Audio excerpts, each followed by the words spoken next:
தமிழ் சினிமால வர வர ஒரு நல்ல சினிமா வந்து வராம போயிருமோ அப்படிங்கிற ஒரு மிகப்பெரிய ஒரு சந்தேகம் இப்போ வர வரக்கூடிய நாட்கள்ல வித்தியாசமான ஒரு தமிழ் படத்தை குடுக்கணும் அப்படிங்கிற நோக்கத்துல சில டைரக்டர்கள் வந்து படம் பண்றாங்க.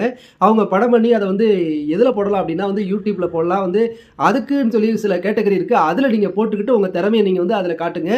அத வச்சுக்கிட்டு நீங்க வந்து நாங்க வந்து தியேட்டர்ல தான் வந்து அந்த படத்த வந்து ரிலீஸ் பண்ணுவோம் அப்படின்னு சொல்லிட்டு இந்த கொட்டுக்காளி, அதுக்கப்புறம் வந்து இந்த வாழை இது போன்ற படங்கள் எல்லாமே வந்து YouTubeல நீங்க போடுங்க. இல்ல அப்படின்னா வந்து அதுக்குன்னு சொல்லிட்டு வந்து டிவி சேனல்ல நீங்க வந்து நேரடியா இந்திய தொலைக்காட்சிகளில் முதல் முறையாக சன் டிவியில படம் போடுறோம் அப்படின்னு சொல்லிட்டு வாழை திரைப்படத்தை போடுங்க. விஜய் டிவில வந்து கொட்டுக்காளி படத்தை போடுங்க. ஆனா வந்து தியேட்டர்ல ஒரு ரூ. 160 குடுத்து வரக்கூடிய ஆடியன்ஸுக்கு ஒரு கன்டென்ட் வேணும், கதை வேணும். இந்த 2 படத்துலயும் வந்து எந்த கன்டென்ட்டும் கிடையாது, எந்த கதையும் கிடையாது.